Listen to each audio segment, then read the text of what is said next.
आगे है शुक्ल युग। रामचंद्र शुक्ल हिंदी के सर्वश्रेष्ठ आलोचक हैं।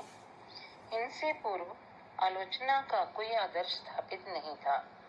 अपने अपने रुचि के अनुसार आलोचक किसी कवि को बड़ा या छोटा सिद्ध करते रहे। आचार्य शुक्ल का साहित्य एक सुनिश्चित मानदंड, एक विकसित आलोचना पद्धति लेकर अवतरित हुआ।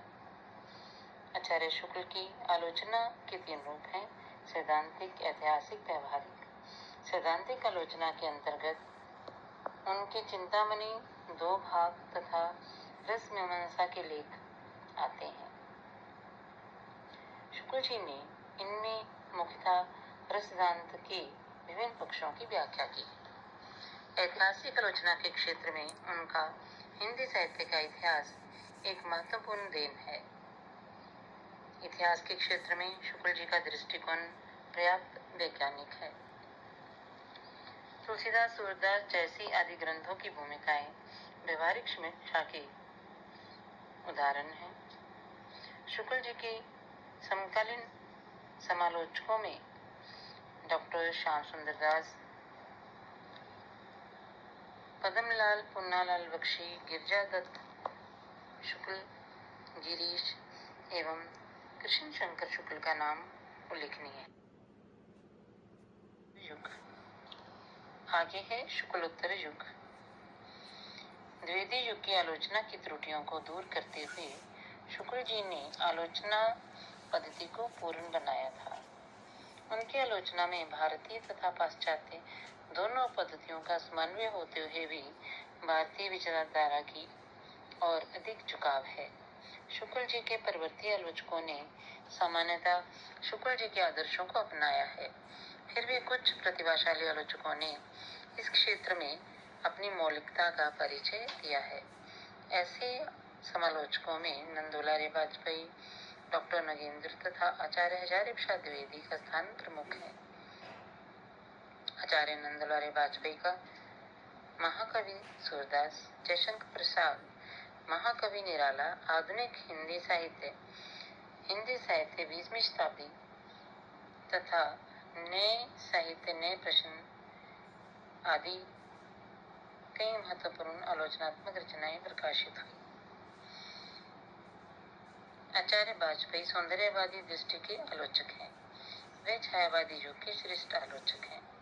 डॉक्टर नगेंद्र भी वाजपेयी जी की भांति छायावाद के प्रति सहानुभूति रखने वाले समालोचक हैं। वे सौंदर्य शास्त्र के सिद्धांत को लेकर आलोचना के क्षेत्र में प्रविष्ट हुए।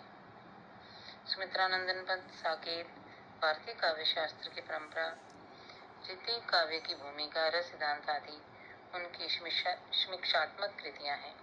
डॉक्टर नगेंद्र ने भारतीय तथा पाश्चात्य प्रमुख काव्य शास्त्रीय ग्रंथों को अनुदित करवाया। उनकी विद्वत्तापूर्ण भूमिकाएं भी लिखी।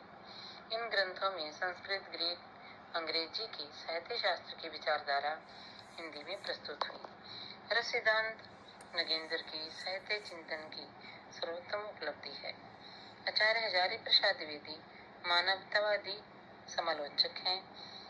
हिंदी साहित्य की भूमिका, कबीर, हिंदी साहित्य का आदिकाल, विचार और वितर्क, कल्पलता, अशोक के फूल आदि रचनाओं में द्विवेदी जी ने ऐतिहासिक और सांस्कृतिक आलोचना को आगे बढ़ाया।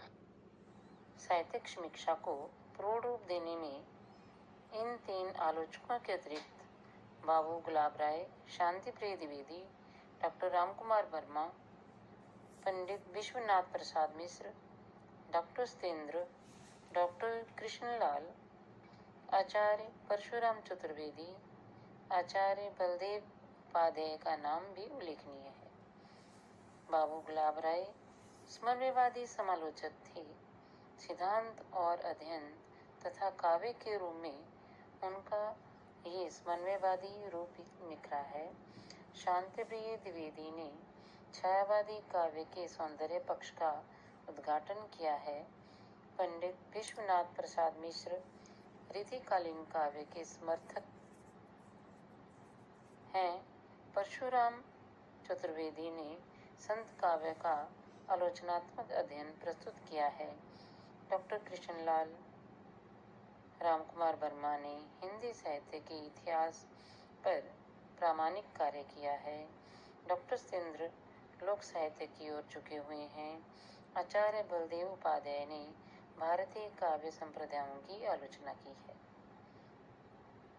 आधुनिक युग में विविध समीक्षा प्रणालियों का विकास हुआ है, जिनमें शिवदान सिंह चौहान, रामविलास शर्मा, प्रकाश चंद्र गुप्त, अमृत राय, यशपाल सिंह आदि मार्क्सवादी विचारधारा के आलोचक हैं।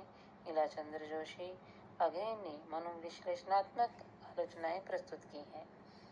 प्रभाववादी आलोचकों में शांतिप्रिय द्विवेदी, भगवत शरण उपाध्याय का नाम भी उल्लेखनीय है। आधुनिक समीक्षा में इंद्रनाथ मदान, डॉक्टर रमेश कुंतल मेघ, लक्ष्मीकांत वर्मा, राम स्वरूप चतुर्वेदी, जगदीश गुप्त, माथुर आदि का नाम भी उल्लेखनीय है। ऐसे नए समीक्षकों में जिन्होंने हिंदी आलोचना को नई दिशा प्रदान की है और जिनका चिंतन समसामयिक परिवेश से प्रेरित और पुष्ट है, प्रमुख हैं doctor Raghuvansh, doctor Dharamvir Bharati, doctor Namvar Singh, doctor Hardayal, doctor Vinay, doctor Jagdish Joshi, doctor Haricharan Sharma, doctor Naval Kishore, doctor Jagdish Prasad Sharma, doctor Ram Swaroop Chaturvedi. Hindi आलोचना का विकास आरंभ से लेकर अब तक अनेक मुखी रहा है। जिन समीक्षकों ने हिंदी आलोचना के क्षेत्र में सर्वाधिक कार्य किया, उनका चिंतन न केवल मौलिक है अपितु उल्लेखनीय भी दिखाई देता है। कहने का तात्पर्य यह है कि हिंदी आलोचना निरंतर विकसित होती जा रही है और भविष्य में भी इससे